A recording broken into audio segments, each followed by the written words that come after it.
Movie की शुरुआत France के एक सुंदर सीन से होती है, जहां दो युवा प्रेमियों ने अभी अभी एक पेड़ के छाया के नीचे पिकनिक लंच समाप्त किया है।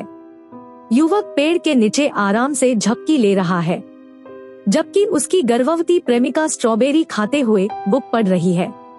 तभी अचानक से उसे संकुचन होने लगती है। फिर वह अपने प्रेमी को जगाती है और प्रेमी उठकर जरूरी चीजें हाथ में पकड़ता है और उसे वहां से ले जाता है। इधर उनके जाने के बाद पत्तों के नीचे से 3 छोटे लेडी बर्ड के बच्चे जन्म लेते हैं और वे उड़ान भरने लगते हैं। पर उनमें से एक कॉक्स नाम का छोटा लेडी बर्ड उल्टा उड़ते हुए एक टहनी से जा टकराता है, जिसे देखकर एक जालिम मक्खी उस पर हंसने लगता है और फिर वहां से चला जाता है। छोटा लेडी बर्ड अपने पंखों को फैलाकर वापस फैमिली के साथ उड़ान भरता है। फिर पीछे से छोटे लेडी बर्ड को उस जालिम मक्खी की हंसने की आवाज सुनाई देती है और वह उसे देखकर उसके पीछे जाता है और उसका पीछा करते हुए लेडी बर्ड अपने फैमिली से बहुत दूर निकल आता है। लेकिन उसे पता चलता है कि यह उस जालिम मक्खी की एक चाल थी। फिर वह तुरंत वहां से भागने लगता है, पर वह सामने के चट्टान से टकराकर एक दरार में गिर जाता है। जालिम मक्खियां उसे मरा समझकर वहां से चले जाते हैं। इधर जब लेडी बर्ड की आंख खुलती है तो वह उड़ने का प्रयास करता है, पर एक पंख टूट जाने के कारण वह रेंगते हुए दरार से बाहर निकलता है और अपने माता पिता को पुकारता है, पर उसे कोई जवाब नहीं मिलता है। अब रात भी काफी हो जाती है। फिर लेडी बर्ड बारिश के तूफान में अकेले जंगल में भटकना शुरू कर देता है और अंत में उन युवा जोड़े द्वारा छोड़े गए बॉक्स में जाकर रात गुजारता है। अगले दिन जब वह बॉक्स से बाहर आता है तो उसके चारों तरफ तरह तरह के कीड़े मकोड़े अपने लिए खाना इकट्ठा कर रहे होते हैं, जिसे देखकर वह आश्चर्य होता है। फिर चिट्टियों का एक दल वहीं से गुजर रहे होते हैं। तभी उनके नेता मैंडिबल को बॉक्स से स्मेल आती है और वह अपने दल को वहीं रोककर खुद बॉक्स के अंदर चेक करने के लिए जाता है, जहां उसे बॉक्स के अंदर चीनी की मिठाइयां मिलते हैं और वह खुश होकर अपने दल को संदेश देता है। फिर सभी लोग तुरंत वहां आते हैं और उस बॉक्स को ही उठाकर ले जाने लगते हैं। आगे ले जाते समय उनसे बॉक्स छूटकर गिर जाता है और कुछ मिठाई बॉक्स के बाहर आ जाते हैं। फिर चींटियां मैंडिबल के आदेश से तुरंत मिठाई को बॉक्स के अंदर डालने लगते हैं। तभी उनकी नजर लेडी बर्ड पर पड़ती है और सभी उसे हैरानी से देखने लगते हैं। मैंडिबल चींटी लेडी बर्ड के नजदीक जाती है, पर अचानक लेडी बर्ड एक गैस छोड़ती है जिससे मैंडिबल गिर जाता है। इसी दौरान एक बड़ी और भूखी छिपकली वहां आती है, जिसके डर से सारी चींटियां मिठाई के पीछे छिप जाते हैं और लेडी बर्ड भी भागकर बॉक्स के अंदर छिप जाता है और बॉक्स से आवाज निकालता है, जिससे छिपकली डरकर अपने बिल में चली जाती है। फिर चींटियों का नेता मैंडिबल कॉक्स लेडी बर्ड को थैंक यू कहता है और अपने बाकी दल को सिग्नल देकर लेडी बर्ड के साथ वहां से बॉक्स को लेकर आगे बढ़ता है। आगे उनका सामना दुष्ट रेड बुल चींटियों के एक समूह से होती है, जो उनके रास्ते के आगे आ जाते हैं। मैंडिबल चींटी उन्हें चीनी की एक मिठाई देता है। फिर वे आगे बढ़ते हैं। आगे बढ़ते हुए लेडी बर्ड उन रेड बुल चींटियों को उनके पीछे आते हुए देखता है और मैंडिबल को बताता है। फिर वे तेजी से आगे बढ़ने का प्रयास करते हैं, पर एक खड़ी चट्टान से टकराकर वे बॉक्स के साथ नीचे नदी में जा गिरते हैं।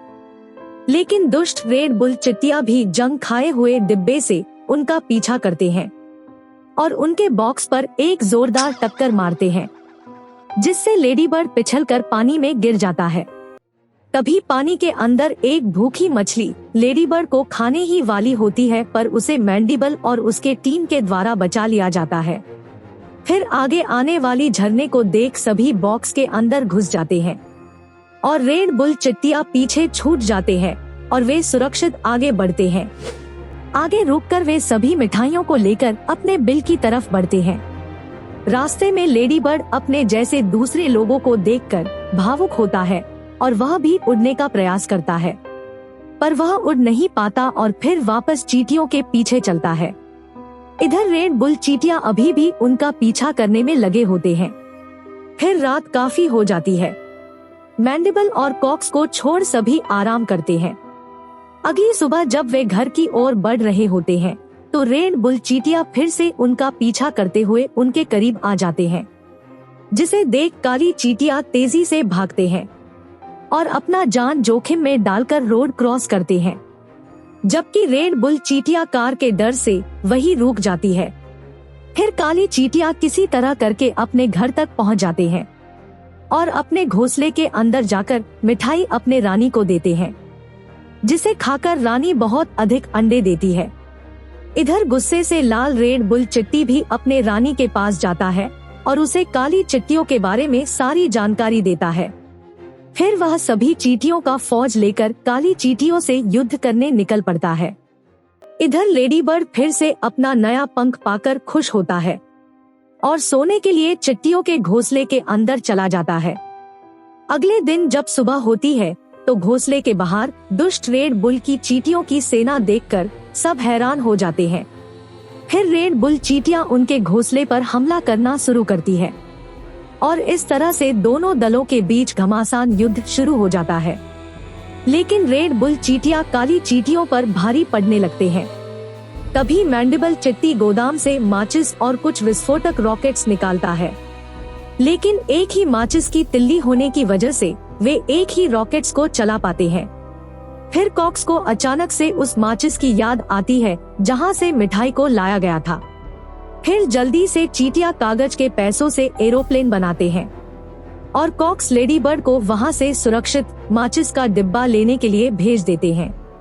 फिर वे कॉक्स का इंतजार करने लगते हैं। इधर कॉक्स किसी तरह से रास्ता ढूंढते हुए उस जगह पर पहुंच जाता है, पर एक काली मकड़ी आकर माचिस के डिब्बे को अपने साथ ले जाती है। लेडी बर्ड काली मकड़ी का पीछा करता है और उसी सुरंग में जाता है जहां आने से बचपन में उसके माता पिता ने मना किया था, लेकिन उसके बावजूद वह अंदर जाता है और डरते हुए काली मकड़ी के घर में घुस जाता है।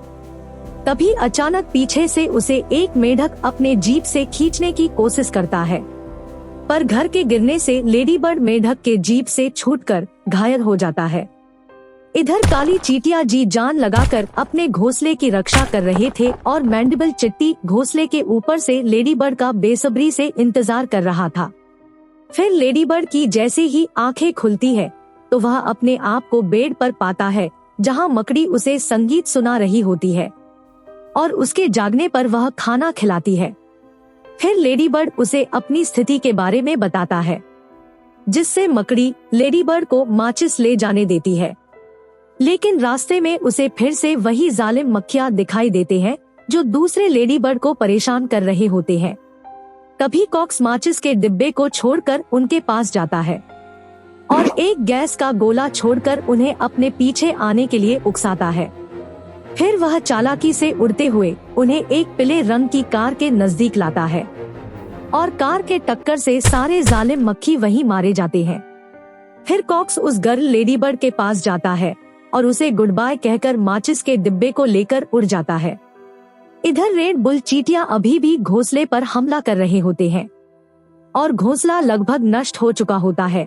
तभी कॉक्स माचिस के डिब्बे को लेकर पहुंच जाता है, जिसे सब बड़े हैरान से देखने लगते हैं।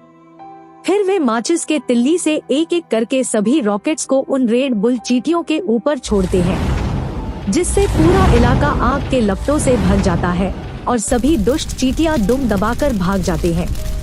पर आग के लपटे तेज होने के कारण उनका घोंसला भी जलने लगता है। तभी एक एरोप्लेन आकर आग को बुझा देता है, जिससे सभी चींटियां सुरक्षित बच जाते हैं। फिर कुछ महीने बाद कॉक्स पिता बनता है और अपने बच्चों को उनके तरह उड़ना सिखाता है। फिर इधर काली चींटियां भी अपने घोंसले को अच्छे तरह से बनाने में जुट जाते हैं और यहीं पर यह मूवी भी समाप्त हो जाती है। दोस्तों, आपको यह स्टोरी कैसी लगी कमेंट करके जरूर बताएं और इसी तरह के वीडियोस का मजा लेने के लिए चैनल को जल्दी से सब्सक्राइब कर दें।